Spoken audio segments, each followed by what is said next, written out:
Woe to those who give the lie to the truth. Greetings and welcome to the channel. I would like to give a shout out to my Muslim brother. You know who you are. I appreciate that support. Today, I won't be long with you, but I want to talk about the Father and Son religion. Now, the Father and Son religion is seen in Joshua 6:26, when Joshua announced a curse on anyone attempting to rebuild Jericho. He said he would lay his firstborn son as the foundation, and the younger son would set up the gates of it. Now, in the Nation of Islam, we have the revelation of Paul. Paul is in hell. According to the Hadith, there is a prison in hell named Bulas. And this is in alignment with the parables that Jesus spoke, particularly the parable in Luke 16 of the rich man and the poor man. You see, there's that too.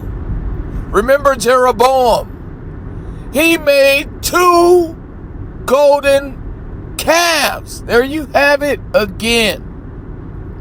Then we have Ham in Genesis 9:22, who seen his father's nakedness, and his son was cursed as a result of it. Now, I want you to think about Jezebel. Jezebel. This woman was killing the prophets. And when you look at Jezebel's name, what do you really have in it? You have Jesus and you have Paul. You have Jesus and Paul. Jesus and Paul. Okay? This is the 2 golden calves. This is the parables. This is the pair of balls. Okay? Like a pair, P-A-I-R, like 2. And balls going into B-A-A-Ls. Okay? These 2 are false gods.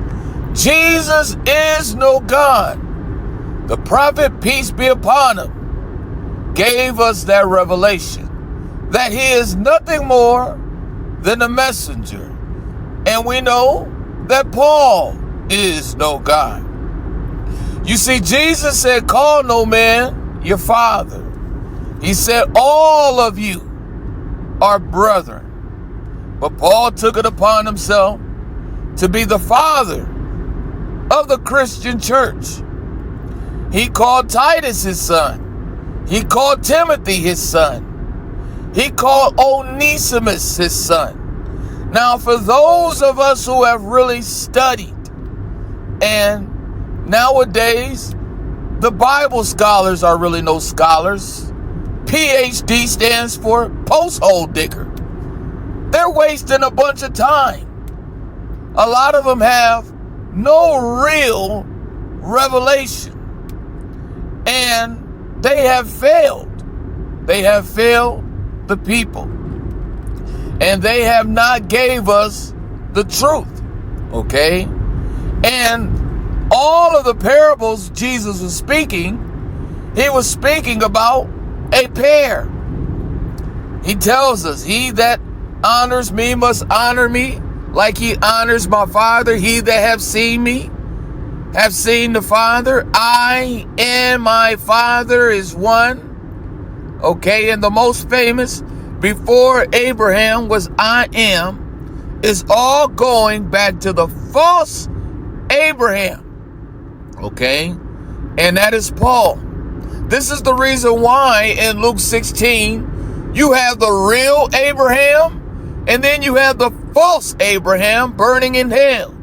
And then you have Lazarus, okay, who was a man who suffered, who was a picture of Christ, who was the cupbearer of Paul. You see, Paul called himself an apostle. In the book of Acts, Jesus called him a cup. He called him a vessel. The prophet Isa had to be the cupbearer for Paul. Now, this is seen in the story of Jacob and Esau. Esau had to serve his youngest brother. Just like Manasseh, he had to serve his youngest brother, Ephraim. Okay? This pair is all going into the two golden calves. And that's what Christianity is. Okay? Christianity is ancient. Okay? Think about Pharaoh and his son. That's a picture of Christianity. That's why God caused the prophet Isa to die in the future. He's going to give him a natural death. Because, my brothers, I'm going to say it over and over again until you get it. The prophet Isa's death at the last day is a picture of the killing of the firstborn. Okay? Pharaoh thought he was God, and his son was considered a god. And so Pharaoh was already dead spiritually. Okay? But that son that would take over his dynasty after his physical death would be God. And so therefore, Allah subhanahu wa ta'ala killed the firstborn of Pharaoh. This is what God was most famous for. Okay? Is God a baby killer? Why is God killing all these sons? And Onan and all these sons. Even in the Torah, he tells you, if your son is stubborn, rebellious, a drunkard, stone him. Why is God killing all these sons? Why? Because there will be a son in the future, okay, who would be considered a God who really is no God. And that is the prophet Isa.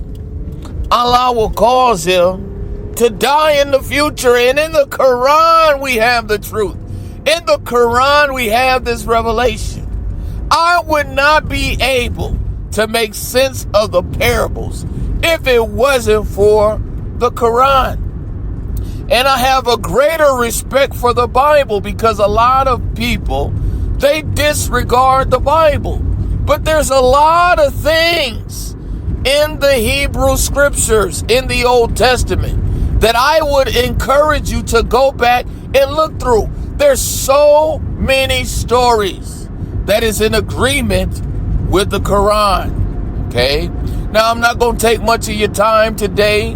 I'm always on my way to work around this time. And so I do this broadcast remotely as I'm on my way to work. Okay? But I want to wish you a good day. And I want to give out shouts to my Muslims all over the world. Okay? It blesses me when my Arabian brothers are brothers to me. Okay? I would encourage my people, black people, and I'm not being racist, but I love reaching out to racists. And in the Quran, God did the same thing. He would send a prophet for each nation so that each people would understand. I would encourage my brothers to support. Don't just allow my Arabian brothers to support. Support your brother. We are on the brink of a breakthrough in the Bible and in the parables. Okay? I've made this discovery and I give God all of the glory. I give him all the praise. And that is the house of Saul is Christianity. And the house of David is Islam. Assalamu alaikum to my brothers and sisters in the real truth.